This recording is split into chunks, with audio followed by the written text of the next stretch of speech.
দর্শক আমন্ত্রণ জানাচ্ছি দীপ্ত স্পোর্টসের সঙ্গে রয়েছে আমি রুবায়েত হাসান।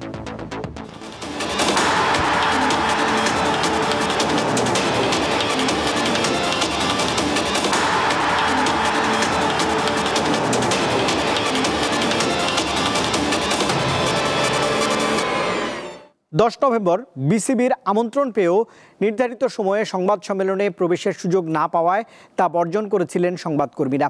সেই ঘটনাকে অনাকাঙ্ক্ষিত বলে আখ্যা দিয়ে সংবাদকর্মীদের কাছে বিসিবির পক্ষ থেকে ক্ষমাও চেয়েছেন সভাপতি আমিনুল ইসলাম বুলবুল।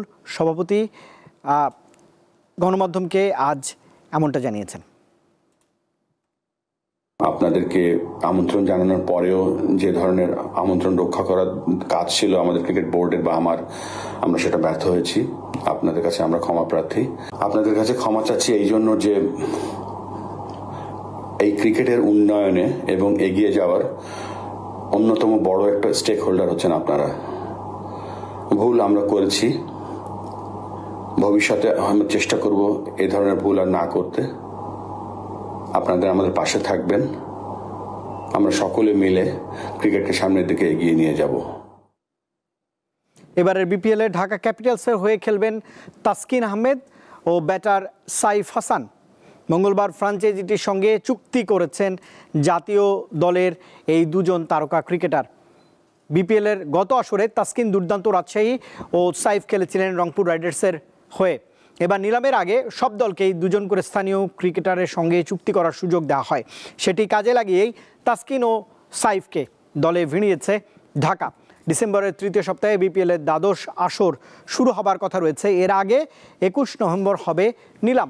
গত কয়েক বছরের ড্রাফট হলেও এবার নিলামের আয়োজন করেছে বিসিবি। হকির খবর, পাকিস্তানের বিপক্ষে বিশ্বকাপ বাছাইয়ের 3 ম্যাচ সিরিজ দিয়ে প্রায় 3 বছর পর মৌলানা ভাসানী হকি স্টেডিয়ামে আন্তর্জাতিক ম্যাচ খেলতে নামছে বাংলাদেশ।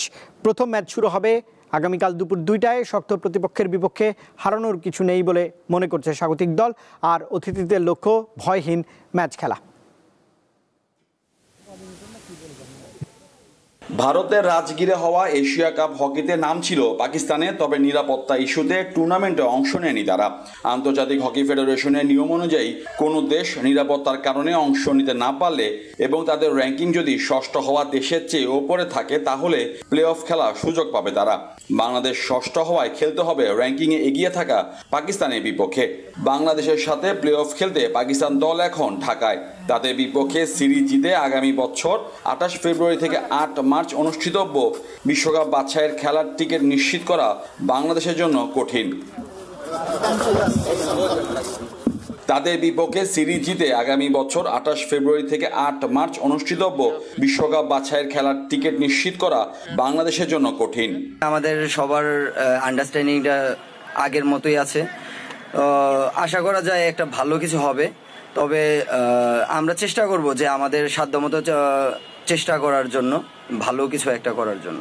পাকিস্তান রেকর্ড 4 বার বিশ্বকাপ জিতলেও 2014 ও 2023 বিশ্বকাপ বাছাই পর্ব পার হতে পারেনি।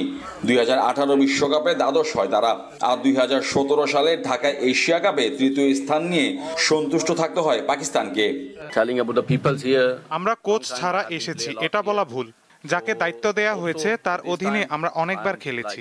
লক্ষ্যটা বিশ্বকাপে জায়গা করে নেওয়া, মাঠের লড়াইটাই আসল। প্লে অফ সিরিজ জয়ী দল আগামী বিশ্বকাপে খেলার সুযোগ পাবে। মোহাম্মদ হাসিব, দীপ্ত স্পোর্টস, ঢাকা। দর্শক স্বাগত আরেকবার, আপনারা দেখছেন দীপ্ত স্পোর্টস। নেপালের ম্যাচকে সামনে রেখে মঙ্গলবার ঢাকা স্টেডিয়ামে অনুশীলন করেছে বাংলাদেশ জাতীয় ফুটবল দল। 13 নভেম্বর নেপালের সঙ্গে ফিফা প্রীতি ম্যাচকে সামনে রেখে অনুশীলনে ঘাম ঝরান ফুটবলাররা। টিমের সকল খেলোয়াড় এদিন অনুশীলনে যোগ দেন। অনুশীলনে ছিলেন হামজা চৌধুরীও। এর আগে সোমবার বিকেলে দেশের মাটিতে পা রাখেন হামজা। নেপাল প্রীতি ম্যাচের পর এশিয়ান কাপ ফুটবলের বাছাই পর্বে ভারতের বিপক্ষে খেলবে বাংলাদেশ দল, তা 18 নভেম্বর।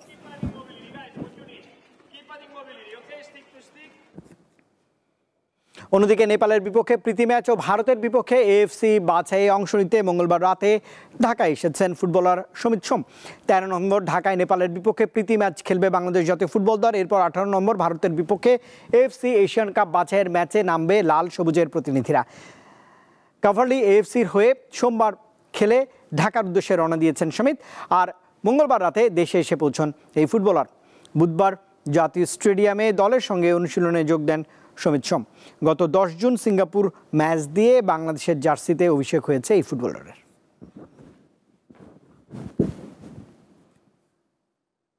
দর্শক, এই খবরের সঙ্গে শেষ করছি দীপ্ত স্পোর্টস। এতক্ষণ সঙ্গে থাকবার জন্য ধন্যবাদ সবাইকে। আরও তথ্য ও সংবাদের জন্য আপনি যুক্ত থাকতে পারেন দীপ্ত স্পোর্টসের ডিজিটাল প্ল্যাটফর্মে।